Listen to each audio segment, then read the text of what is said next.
India news के tri city ई अधिवेशन में आपका फिर से स्वागत है। अब हम बात करेंगे कोरोना और ब्लैक फंगस की। कोरोना की रफ्तार इतनी तेज़ पहले ही थी जिससे लोग चिंता में थे कि फिर एक दूसरी बीमारी ने दस्तक दी, वो थी ब्लैक फंगस। कोरोना संक्रमण के ठीक होने के बाद ब्लैक फंगस के मामले सामने आए जिसने चिंता और बढ़ा दी। इस सत्र में बात करेंगे हम कोविड और ब्लैक फंगस को कैसे मैनेज किया गया। चर्चा के लिए हमारे साथ जुड़ रहे हैं हरियाणा विधानसभा के स्पीकर ज्ञानचंद गुप्ता जी। इस सत्र का संचालन करेंगे मेरे सहयोगी सुंदर सोलंकी। सुंदर, ओवर टू यू। शुक्रिया नीलम।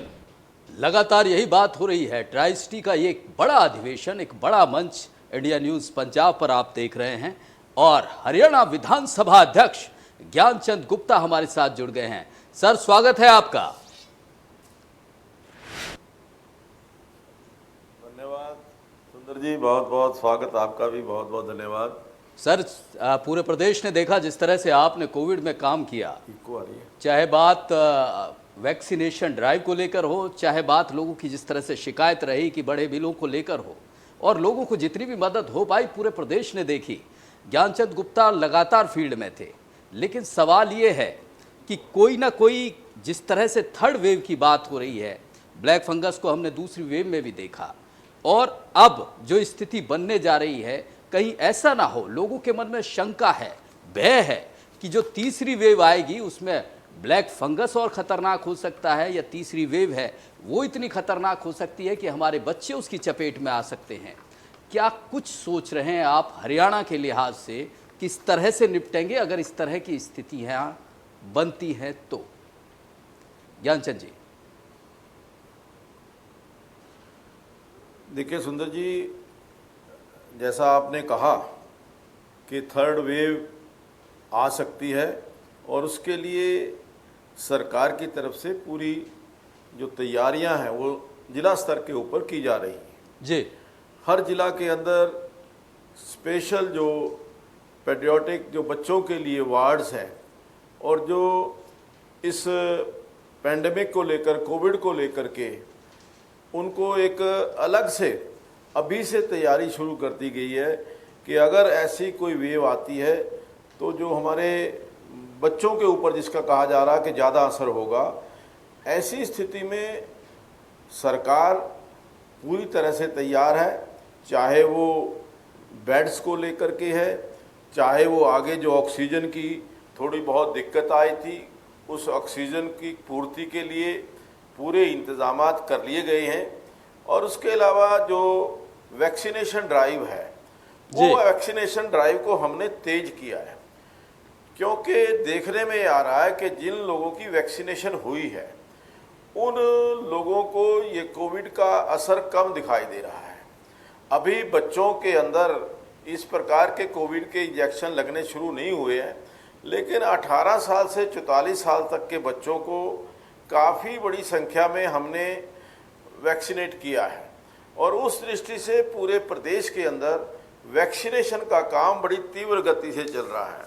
मैं आपको अपने जिला पंचकूला के अंदर ही मैं बताऊंगा कि किस प्रकार से वैक्सीनेशन को लेकर के हमने अचीवमेंट की है और टारगेट को अचीव किया है जी। आपने 18 से 44 लाख 18 से 44 साल की जो आयु तक की हमने जो टारगेट रखा है वो 2,57,702 का टारगेट हमारे जिला का है। इसमें से 54,522 हमारे लग चुके हैं। ऐसे ही 45 to 59 है। 75,000 में से लगभग 55,000 जो लोग हैं उनको वैक्सीनेशन हो चुकी है। और अबाउ 60 जो हमारे सीनियर सिटीजन्स हैं, लगभग यूँ कह लीजिए कि 99% लोगों की वैक्सीनेशन हो चुकी है। और ये केवल पंचकुला में ही नहीं, पूरे प्रदेश के अंदर इस प्रकार की जो वैक्सीनेशन ड्राइव चल रही है, और मैं समझता हूँ कि उसके अच्छे रिजल्ट जो हैं वो आए हैं।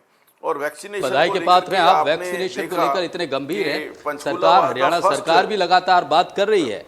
ज्ञानचंद जी, सवाल एक मेरा ये है कि ट्राई सिटी की बात हो रही है, मोहाली, चंडीगढ़ और पंचकुला, लेकिन जब बात डेवलपमेंट की आती है, दोनों शहरों के लिहाज से, चाहे चंडीगढ़ की बात करें, चाहे मोहाली की बात करें, पंचकूला बराबर की स्थिति में नहीं दिखता है, चाहे वो सफाई की बात करें, चाहे इंफ्रास्ट्रक्चर की बात करें, चाहे एजुकेशन की बात करें और चाहे रोजगार की बात करें। कहाँ कुछ कमी रह रही है? पंचकूला की जनता ने 2 बार आपको चुना है, क्या कुछ दिया है पंचकूला को? देखिए सुंदर जी, मैं उसमें आपको थोड़ा सा इसकी बैकग्राउंड में ले जाना चाहूँगा जी। कि जब से पंचकूला जिला बना, 1996 के अंदर पंचकूला जिला बना था और चौधरी भजनलाल जी मुख्यमंत्री थे जी। लेकिन पंचकूला को जिला तो बना दिया, जैसे एक बच्चा पैदा करके लावारिस छोड़ दिया जाता है, ना उसकी एजुकेशन का, ना उसके हेल्थ का, ना उसकी देख रेख की जाती है, उसी प्रकार से पंचकूला के साथ हुआ। पंचकूला जिला तो बना लेकिन वो क्षेत्रवाद का शिकार हो गया। कहीं ना कहीं आदरणीय चौधरी भजनलाल जी ने जिला तो बना दिया, लेकिन ज्ञानचंद जी पिछले 6 साल से तो अनाथ रहा नहीं ना पंचकूला। आप उनके गार्जियन बने तो हुए हैं, जनता ने गार्जियन बनाया हुआ है। 6 बरस की बात करते हैं। पिछले 6 साल जी। मैं सुंदर जी, मैं आपसे एक रिक्वेस्ट करूंगा जी कि मेरा ये दावा है कि जितना काम 1966 से लेकर 1996 से 2014 तक 18 साल में नहीं हुआ, वो हमने 6 साल के अंदर करके दिखाया है। जैसे विकास की दृष्टि से पिछले 5 साल के अंदर हमने लगभग 4000 करोड़ रुपए के विकास के काम किए। मेरे पास एक एक काम की डिटेल है, एक एक पैसे की डिटेल है कि कहाँ हमने किस प्रकार से डेवलपमेंट की है। चाहे वो आज हमने देखिए जो राष्ट्रीय स्तर के प्रोजेक्ट हैं, जो आदरणीय नरेंद्र मोदी जी के आशीर्वाद से हमारे पंचकूला जिला को मिले हैं, वो सबसे पहले उसमें national institute of fashion technology, ये हमारा बहुत ही प्रेस्टिजियस प्रोजेक्ट है जो अगले महीने 2 महीने के अंदर पूरा होने जा रहा है। आप देखिए NH-73 जो पिछले 10-15 साल से पेंडिंग थी, उस NH-73 की कंप्लीशन हमने 2014 के अंदर अपने आने के बाद उसका शिलान्यास किया और उसको कंप्लीट किया, और वो NH-73 बनने से पूरे पंचकूला जिले का विकास हुआ है। और उसके अलावा तीसरा जो बड़ा प्रेस्टिजियस प्रोजेक्ट आदरणीय मोदी जी ने दिया है, वो हमारा आयुष का एम्स है, जो मैं समझता हूँ कि राष्ट्रीय स्तर का आयुष का जो हॉस्पिटल बनने जा रहा है, 250 बेड का हॉस्पिटल है, रिसर्च सेंटर है, वहाँ पर हॉस्टल की फैसिलिटी है, वहाँ दूर दूर से जो जैसे रिसर्च के लिए कहाँ लोग डॉक्टर्स हैं वो वहाँ पर आएंगे। बिल्कुल ठीक बात। निश्चित रूप से इन योजनाओं से ये चीजें बड़ी है पंचकूला के विकास के लिए कि, लेकिन एक बुनियादी जो चीजें हैं, डंपिंग ग्राउंड की बात है, उसे लेकर विवाद बना हुआ है। इसके अलावा रोजगार की स्थिति की बात करें तो पंचकूला उसमें पिछड़ा हुआ है। जी नहीं, देखिए सुंदर जी, मैं आपको बताऊं कि जहां तक डंपिंग ग्राउंड की बात है, ये डंपिंग ग्राउंड कोई आज नहीं बना। सेक्टर 23 के अंदर लगभग 30 साल पहले, उस समय जो आज लोग उस डंपिंग ग्राउंड की बात कर रहे हैं या मुद्दा उठा रहे हैं, उन्हीं की सरकार के दौरान जब वो उप मुख्यमंत्री थे, आज उनका जो डंपिंग ग्राउंड है वो वहाँ ने सेक्टर 23 के अंदर बनाए थे। हम सॉलिड वेस्ट मैनेजमेंट प्लांट लगाने जा रहे हैं। वजह उनको ये लगता है कि अगर ये सॉलिड वेस्ट मैनेजमेंट प्लांट लग गया तो ये जो हमारा जो एक मुद्दा है वो ख़त्म हो जाएगा। लेकिन हमने ये तय कर लिया है कि ये विरोध जो है एक राजनीतिक विरोध है। हम सेक्टर 23 से एक डंपिंग ग्राउंड को हटा रहे हैं। 32 करोड़ का हमने कॉन्ट्रैक्ट दिया है, उसके ऊपर काम चल रहा है। हम दूसरा जो सॉलिड वेस्ट मैनेजमेंट प्लांट है वो झुरीवाला के अंदर लगाने जा रहे हैं। विरोध उसका भी हो रहा है। उस प्लांट के लगने से स्पीकर साहब विरोध उसका भी हो रहा है। की अफवाहें जो इस अफवाहें फैला रहे हैं, नहीं, उसका विरोध वो राजनीतिक विरोध है सुंदर जी। उसका विरोध जो वहाँ के लोग हैं सेक्टर 25 के, 26 के, 27 के, वो मुझे आकर के मिले। और मैं आपको एक और चीज़ बताना चाहूँगा कि इन्हीं लोगों को, जो हमारा सॉलिड वेस्ट मैनेजमेंट प्लांट यहाँ लगने जा रहा है, इन लोगों को मैं नासिक लेके गया था, जो तीनों एसोसिएशन के अध्यक्ष थे मेरे साथ थे। वहाँ इन्होंने कहा कि ये तो बहुत अच्छा है, अगर ऐसा लगे तो हमें कोई दिक्कत नहीं है। लेकिन आने के बाद फिर यहाँ पर वही राजनीति चालू हो गई। तो मैं समझता हूँ कि इसका कोई इलाज नहीं है। लेकिन जब यहाँ पर ये प्लांट लग करके तैयार हो जाएगा तो ये सारी समस्या का समाधान जो है वो अवश्य हो जाएगा। स्पीकर साहब इसके एक बात अलावा मैं बताइए, आपसे एक और निवेदन करना चाहूंगा स्पीकर कि हमारे साहब चंडीगढ़ की मुख्यमंत्री बात आदरणीय करें, मनोहर लाल मोहाली जी- की बात करें, हाँ। चाहे वो रोजगार की दृष्टि से हो, हाँ जी। चाहे वो सफाई की दृष्टि से हो, चाहे वो हेल्थ की सुविधाओं की दृष्टि से हो, आपको लगता नहीं कि बहुत नीचे पायदान पर है पंचकूला इनकी तुलना में, या और काम बहुत बाकी होना है जब इन नहीं, दोनों शहरों की ये सुंदर जी, कतार ये- में खड़े होने के लिए? ये सुंदर जी, ये बहुत सुंदर जी, ये बहुत बहुत पुरानी हो चुकी। अब लोग बोलते हैं कि पंचकूला अब चंडीगढ़ से आगे है। किन और मायनों दूसरा में मैं आगे? आपसे निवेदन करना चाहूंगा, किन मायनों में हमारे आगे? मुख्यमंत्री जी ने लगभग, हाँ है जी, किन मायनों में आगे है चाहे पंचकूला? वो स्वच्छता की दृष्टि से देख लीजिए, चाहे यहाँ पर पंचकूला हर दृष्टि से आगे है। पंचकूला के अंदर जो सड़कें हैं, सड़कों के ऊपर जो स्वच्छता है उसको देख लीजिए। आज जिस प्रकार से सारे हमने राउंड अबाउट्स को ब्यूटीफाई किया है वो आप देख लीजिए। यहाँ पर पंचकूला के अंदर जो हमारी ट्रैफिक कंट्रोल है उसको देखिए, कहीं पर भी किसी प्रकार से कोई अव्यवस्था नहीं है। लोगों का लोगों कहना है को केवल हमने केवल प्लेटफॉर्म क्राइम अभी में जो क्राइम हमारे में आदरणीय आगे पहुंच मुख्यमंत्री पाया है जी ने- पंचकूला चंडीगढ़ और मोहाली की अपेक्षा। व्हाइट कॉलर क्राइम हो, चोरी नहीं, हो, मैं नहीं समझता। मैं ये जो आपके पास कोई नहीं ये लोग ये जनता की आपके बात पास है। अगर कोई फिगर है ऐसी तो गलत है, क्योंकि मैंने इसके ऊपर फिगर वो ली नहीं। जनता नहीं, मैं जनता का ही बता रहा हूँ। आप फिगर निकाल करके देखिए, मोहाली के अंदर और चंडीगढ़ के बजाय पंचकूला जो है जी। उससे कहीं पीछे है। और पंचकूला को अब लोग लिविंग के लिए सबसे बेस्ट सिटी बताने लगे हैं कि अब लिविंग की दृष्टि से पहले चंडीगढ़ को मानते थे, अब पंचकूला इन ट्राई सिटी के अंदर रिहाइश की दृष्टि से, एक वातावरण की दृष्टि से, शुद्ध वातावरण की दृष्टि से पंचकूला आज ट्राई सिटी में सबसे आगे है। जी और स्पीकर साहब, हमारे अभी पास तो इतनी हमारे सारी मुख्यमंत्री जी साइबर ने पंचकूला क्राइम को लेकर पंचकूला की जनता पूरी तरह से बुरी तरह से त्रस्त है।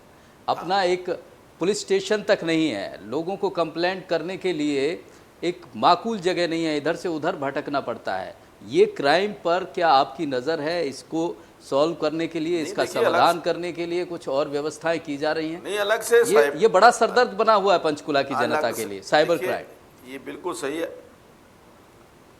अलग से देखिए, अलग से साइबर सेल बना हुआ है और उसकी व्यवस्था है। लेकिन ये ठीक है कि साइबर क्राइम का जो अलग से कोई आप जिस पुलिस स्टेशन की बात कर रहे हैं वो नहीं है, लेकिन साइबर सेल वहाँ पर बड़ा इफेक्टिवली काम कर रहा है। और जब भी कोई किसी प्रकार की चाहे वो ज़रूरत होती है तो वो तुरंत उसके ऊपर कार्रवाई होती है। वहाँ लोगों की यही शिकायत है कि वहाँ ठीक से डील नहीं किया जा रहा है, जो संतुष्टि मिलनी चाहिए या उनकी कंप्लेंट का जो समाधान होना चाहिए वो स्थिति नहीं बन पा रही है।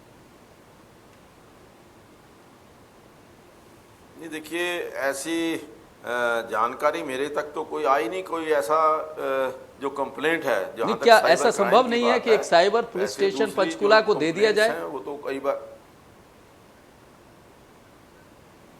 नहीं है। बिल्कुल बिल्कुल साइबर सेल हमने बनाया हुआ है। और साइबर पुलिस स्टेशन की बात जो आपने कही है बहुत अच्छी, इसके ऊपर मैं अधिकारियों से बात करूंगा। और मुझे पूरी आशा है कि हम यहाँ पर हरियाणा प्रदेश का जो पहला साइबर पुलिस स्टेशन है वो यहाँ पर बनाने में सफल होंगे, ये मेरी पूरी आशा है। इसके ऊपर मैं आज से ही काम करना चुनूँगा, क्योंकि हमें तो ये है कि साइबर के जो आपने कहा कि घटनाएं हैं, जो कंप्लेंट्स हैं, उनके ऊपर तुरंत कार्रवाई हो रही है। और उसके लिए अलग एक साइबर सेल बना हुआ है, उसके SHO भी तय हैं, उसकी जो नीचे इंफ्रास्ट्रक्चर है वो पूरा बना हुआ है। ये एक बड़ी चीज़, एक बड़ा भरोसा दिया है इंडिया न्यूज़ पंजाब के मंच से ज्ञानचंद गुप्ता जी ने, स्पीकर साहब ने, हरियाणा विधानसभा अध्यक्ष ने, कि साइबर जो पुलिस स्टेशन है वो पंचकूला की जनता को जल्द मिलेगा। ये एक बड़ी चीज़ कही है। सर एक और बात, लगातार दरअसल रोजगार एक ऐसी चीज़ है, वो जब आप सत्ता में नहीं थे तब आप बड़ा मुद्दा बनाते थे कि पंचकूला में कम से कम पंचकूला के लोगों की एक रोजगार की यूनिट, HMT की बात करें तो वो आपकी सरकार में आने के बाद बंद हो गई। पंचकूला और पिंजौर के लोगों को बड़ा सहारा मिलता था, कालका के लोगों को। लेकिन क्या कुछ इस तरह की कुछ प्लानिंग, कुछ इस तरह की यूनिट लगाने का आपने कोई विचार या कोई रोड मैप तैयार किया है? क्योंकि 6 बरस में कुछ देखने को नहीं मिला।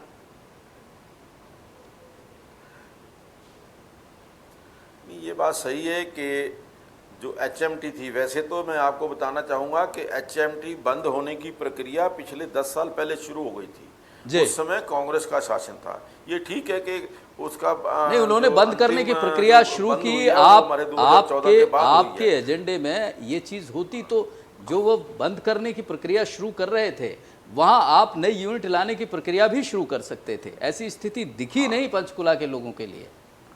नहीं, हमने बात की थी कुछ, हाँ, कुछ टेक्निकल रीजंस की वजह से वो हम वहाँ पर नहीं कर पाए। लेकिन अभी पिछले ही महीने मैं हमारे देश के जो आदरणीय रक्षा मंत्री हैं, आदरणीय राजनाथ सिंह जी से मैं मिला था कि यहाँ पंचकुला के अंदर कोई डिफेंस का जो प्रोडक्शन का कोई यूनिट, जहाँ पर डिफेंस की कोई मशीनरी, जो डिफेंस के इक्विपमेंट हैं, या डिफेंस की कोई चीज़ यहाँ पर मैन्युफैक्चरिंग का एक कोई बड़ा यदि कारखाना यहाँ पर लगता है, तो निश्चित तौर पर उसके साथ एंसिलरी आएगी। एंसिलरी के अंदर जो युवा है या बेरोजगार है उसको रोज़गार मिलेगा, और जो छोटे छोटे यूनिट लगेंगे उससे भी मैं समझता हूँ रोज़गार मिलेगा।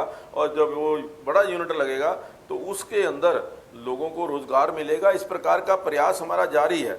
लेकिन मैं एक चीज़ और आपको बताना चाहूँगा कि जो अभी आदरणीय मुख्यमंत्री जी ने घोषणाएं की हैं, उन घोषणाओं के बाद, चाहे वो पंचकूला के अंदर ID, ED इनके रेट्स कम करने की बात है, एट पार विद मोहाली लेकर के आए हैं, चाहे वो FAR की बात है जो हमने बढ़ाया है, मोहाली से भी ज़्यादा बढ़ाया है, चाहे कलेक्टर रेट की बात है, ये कुछ चीज़ें ऐसी थी जिसके कारण पंचकूला आगे नहीं बढ़ पा रहा था। लेकिन हमने ये सारे निर्णय लिए हैं और पंचकूला को जैसा ही मेट्रोपॉलिटन सिटी डिक्लेयर किया है, यहाँ पर एजू सिटी, मेडी सिटी और फिल्म सिटी ये बनाने की घोषणा हुई है। इसके ऊपर काम चल रहा है और आने वाली 20 तारीख को जो स्पीकर साहब आपने ये बड़ी का एरिया, निश्चित रूप से ये बड़े कदम है, लोगों को बड़ी राहत देंगे। लेकिन मोहाली में जिस तरह का है कि कोई भी इंडस्ट्री में कोई भी अपने हिसाब से कोई भी काम कर सकता है, इस तरह की पॉलिसी पंचकूला में नहीं है। उसका खामियाजा भी पंचकूला के इंडस्ट्रीज, उद्योगपति और काम करने वाले लोगों को भुगतना पड़ रहा है। उसको लेकर भी कुछ आप लोगों ने प्लान किया है कि ऐसी स्थिति बनाई जाए मोहाली जैसी? नहीं, देखिए, मेरी मुख्यमंत्री जी से बात हुई है कि यहाँ पर इंडस्ट्री को बढ़ावा देने के लिए हमें क्या क्या स्टेप्स लेने की ज़रूरत है जी। जैसे आज जो सारी की सारी स्टील इंडस्ट्री है वो हिमाचल के अंदर है, चाहे वो बद्दी है, चाहे वो काले आम है, चाहे वो पोंटा साहब है। अगर हम बिजली के रेट केवल उस हिमाचल प्रदेश जितने रेट करते हैं तो वो फैक्ट्रीज हम पंचकूला शिफ्ट होने के लिए तैयार हैं, क्योंकि जो उनके मालिक हैं वो उनका रेजिडेंस सबका पंचकूला के अंदर है and they are willing to shift here. क्योंकि हिमाचल प्रदेश के अंदर जो उनकी रिस्ट्रिक्शंस हैं कि ज़मीन मालिक के नाम नहीं हो सकती, वो हिमाचली होना चाहिए, इस प्रकार की रिस्ट्रिक्शन है, उनको देखते हुए इसके ऊपर काम चल रहा है। और मुझे लगता है कि एक फर्मा जो उद्योग है, फर्मा इंडस्ट्री है, उसके लिए भी हमने एक अलग से क्लस्टर बनाने के लिए एक योजना बनाई है। तो पंचकूला स्पीकर साहब 6 बरस में कुछ इस तरह के उद्योग आए, इंटीग्रेटेड डेवलपमेंट प्लान,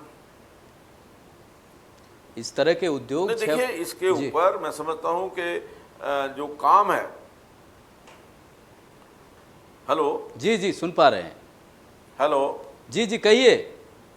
हाँ जी जी सर। नहीं, उद्योग के नाते देखिए, मैं कहता हूं कि अभी इंडस्ट्रियल एरिया के अंदर जो नया इंडस्ट्रियल एरिया बन रहा है, लगभग हमने 450 जो प्लॉट्स हैं 1 कनाल से लेकर के 4 कनाल तक, उनकी अभी ऑक्शन हुई है, उनके ऊपर उनको अलॉटमेंट हो गई है, उनके ऊपर इंडस्ट्री आएगी। जो भी इंडस्ट्रियल एरिया के अंदर जो हमारा इंडस्ट्रियल एरिया है अलीपुर का, उसके अंदर इंडस्ट्री आ रही है। लेकिन ये जैसा आपने कहा कि बड़ी इंडस्ट्री जो है वो अभी फिलहाल कोई यहाँ पर नहीं आई। अभी हमारे यहाँ क्या कमी, क्या वजह क्या मानते हैं, दिक्कत कहाँ है? अभी हमारे दिक्कत कहाँ है? नहीं, दिक्कत जो थोड़ी बहुत आई है, क्योंकि जब हिमाचल प्रदेश के अंदर केंद्र सरकार ने कुछ इंसेंटिव दिए थे। जी, वो इंसेंटिव देने के पश्चात यहाँ से इंडस्ट्री जो थी, क्योंकि इनकम टैक्स की छूट थी, वहाँ पर इलेक्ट्रिसिटी रेट्स के अंदर छूट थी, तो बहुत सारे यूनिट जो थे पंचकूला से वो बद्दी हिमाचल प्रदेश के अंदर शिफ्ट हो गए, यहाँ पर परवाणु के अंदर शिफ्ट हो गए। लेकिन आज मुझे लगता है क्योंकि ये सारे इंसेंटिव वहाँ ख़त्म हो चुके हैं, अब पूरे सारे के सारे लोग जो हैं जो वहाँ गए थे वो वापस आने के लिए पंचकूला तैयार हैं। और पंचकूला के अंदर कोई अगर थोड़ी बहुत जो मैं समझता हूँ कि अड़चन है वो है इलेक्ट्रिसिटी रेट्स को लेकर के, बिजली के रेट को लेकर के। हिमाचल के बिजली के रेट कम है, हरियाणा के अंदर बिजली के रेट ज़्यादा है। अगर हम इंडस्ट्री को कोई इलेक्ट्रिसिटी रेट्स के अंदर इंसेंटिव देते हैं एट पार विद मोहाली और at par with Himachal Pradesh करते हैं, तो निश्चित तौर पर इंडस्ट्री आएगी और उसके ऊपर हम काम कर रहे हैं। सरकार आपकी है, फिर स्पीकर साहब कहाँ दिक्कत आ रही है? इतनी रियायत तो बनती है। जो इंडस्ट्री, जो मैन्युफैक्चरिंग, जो रोजगार, जो इंफ्रा क्रिएट करेगा आप प्रदेश के लिए, खासकर पंचकूला के लिए, तो सरकार आपकी है, कहाँ दिक्कत है? फिर रियायत देने में कहाँ परेशानी है? नहीं, अभी देखिए ऐसा है कि जो हमारा पंचकूला का इंटीग्रेटेड डेवलपमेंट प्लान बना है उसके अंदर इंडस्ट्री को एक बहुत बड़ा स्थान दिया गया है और उसी दृष्टि से हमने उसके ऊपर काम करना शुरू किया है। और पंचकूला के अंदर अगर रेट्स, जो इंडस्ट्री के इलेक्ट्रिसिटी के रेट्स यहाँ कम हो जाते हैं तो निश्चित तौर पर इंडस्ट्री आएगी और पंचकूला के जो लोग हैं उनको रोज़गार भी मिलेगा और जो एक छोटे एंटरप्रेन्योर हैं उनको भी काम मिलेगा, जो इंसलरीज हैं उनको भी काम मिलेगा। तो इसके ऊपर काम शुरू हो गया है और मैंने तो यहाँ तक भी सुझाव दिया है कि अगर हम 2 रुपया यूनिट बिजली का रेट कम कर देते हैं तो हमारा जो जीएसटी है वो कई गुना बढ़ जाता है। निश्चित रूप से वो समझ लो, उसका अगर 2 रुपये का नुकसान होगा तो जीएसटी के अंदर 10 रुपये का फायदा होगा। इसके अलावा जो प्रदेश में रोजगार बढ़ेगा, जो दूसरी इंफ्रास्ट्रक्चर बढ़ेगा, उसका मुकाबला नहीं हो सकता है। बहुत सारी चीजें आती हैं जब इंडस्ट्री लगती है, तो निश्चित रूप से बड़ी चीज कही है आपने। एक सवाल और पंचकूला की जनता जानना चाहती है सर कि जिस तरह से मोहाली की तर्ज पे वहाँ काम करने की आज़ादी है कि अपने हिसाब से कोई भी काम वो शुरू कर सकते हैं इंडस्ट्री में, तो क्या ऐसी स्थिति पंचकूला में लाने में क्या दिक्कत है? नहीं, वो भी कर दिया हमने बहुत सारी। अभी जो एमएसएमई एक्ट के तहत बहुत रियायतें दी हैं। पंचकूला का जो ओल्ड जो इंडस्ट्रियल एरिया फेज़ 1 और 2 है उसके अंदर हमने बहुत सारी रियायतें दी हैं जहां पर लॉजिस्टिक्स की उनको कन्वर्ट किया जा सकता है। जो ऑलरेडी जिन प्लॉट्स को उन्होंने अलॉट किया था इंडस्ट्री के लिए, एक लॉजिस्टिक्स वहाँ पर जो हैं वहाँ पर डेवलप हो सकते हैं। इसकी इजाज़त हमने अभी पिछले 6 महीने पहले दी है। सर, समय की कमी है, एक आखिरी सवाल आपसे कि ट्राई सिटी की हम बात कर रहे हैं, पंचकूला, मोहाली और चंडीगढ़, तो अगर ऐसी स्थिति कि पंचकूला पहले पायदान पे आ जाए, ऐसी स्थिति, अब अगला जो वक्त बचा हुआ है 4 बरस लगभग, उसमें क्या कुछ करने जा रहे हैं आप?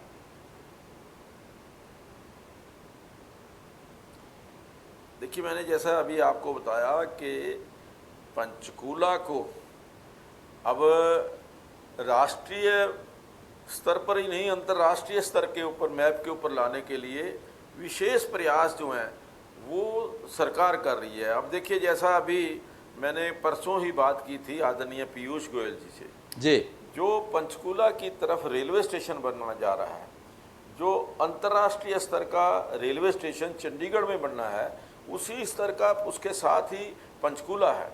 जो चंडीगढ़ रेलवे स्टेशन है उसकी डेवलपमेंट पंचकूला साइड के ऊपर भी उतनी ही होने जा रही है। और उस दृष्टि से जब ये सारी सुविधा जो है जैसा चंडीगढ़ के लोगों को मिलती है वो पंचकूला के लोगों को मिलेगी। उसके अलावा जैसा मैंने कहा कि हम फिल्म सिटी डेवलप करने जा रहे हैं, उसके लिए जगह भी हमने ईयरमार्क कर दी है और बहुत सारे लोगों ने कॉन्टैक्ट करना भी शुरू कर दिया है। हमने कहा कि एजू सिटीज़ को बनाएंगे तो उस दृष्टि से, एजू सिटी की दृष्टि से कुछ प्राइवेट यूनिवर्सिटीज़, उन्होंने भी यहाँ पर आकर के बात की है कि आप हमें जगह दीजिए, हम यहाँ पर प्राइवेट यूनिवर्सिटी लाना चाहते हैं, अपनी यूनिवर्सिटी लेकर के आना चाहते हैं। जो बड़े अदारे हैं, चाहे वो डीएवी संस्थान है, सनातन धर्म संस्थान हैं ये इनकी। तो इस प्रकार से पंचकूला को बढ़ाने के लिए हमारा निरंतर प्रयास जारी है। चलिए। जो जो घोषणाएं अभी जी। हुई हैं इसके स्पीकर ऊपर साहब मैं समझता बेहद हूं शुक्रिया हमसे जुड़े, और जिस तरह का आपका रोड मैप है निश्चित रूप से वो जल्द ज़मीन पर दिखाई दे और पंचकुला को लोगों को एक बड़ा बदलाव देखने को मिले। लगातार हमारी खास पेशकश जारी है।